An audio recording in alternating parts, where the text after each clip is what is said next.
Have you heard of the law of attraction? I bet you have. But the law of attraction is actually what's called a secondary law. The primary law that governs your experience and my experience is called the law of vibration.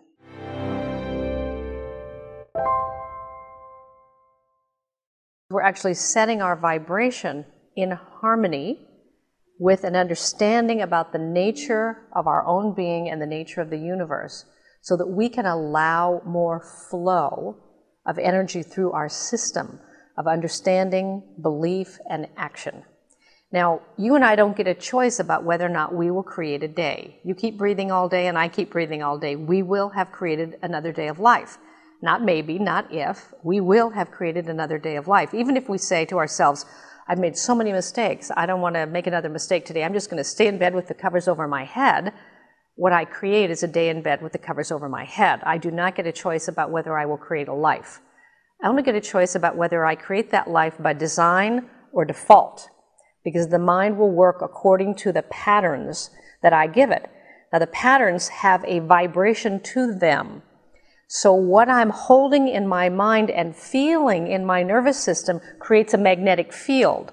And the law of vibration governs my awareness and my experience, just like the law of vibration governs the picture on your television.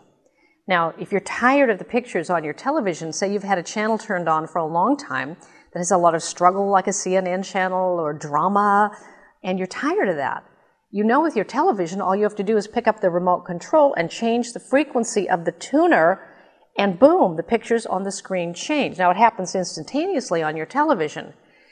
In slow motion, in time, in the earth plane, it may take a little longer.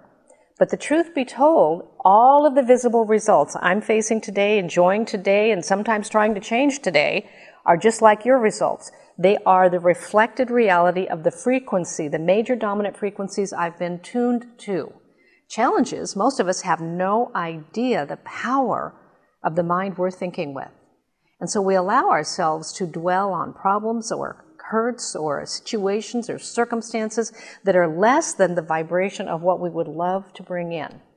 So today, imagine that you have a remote control and you've made a decision that you're going to pay attention to the vibration that you're thinking in and with.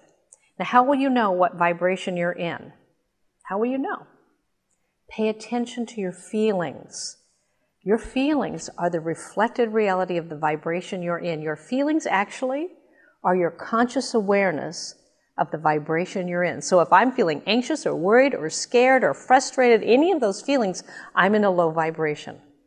When I'm feeling grateful and appreciative and expecting and all kinds of other vibrations that are of a higher vibration, I know that I'm thinking from a higher vibration. Higher vibration results are the natural result of higher vibration thoughts and feelings.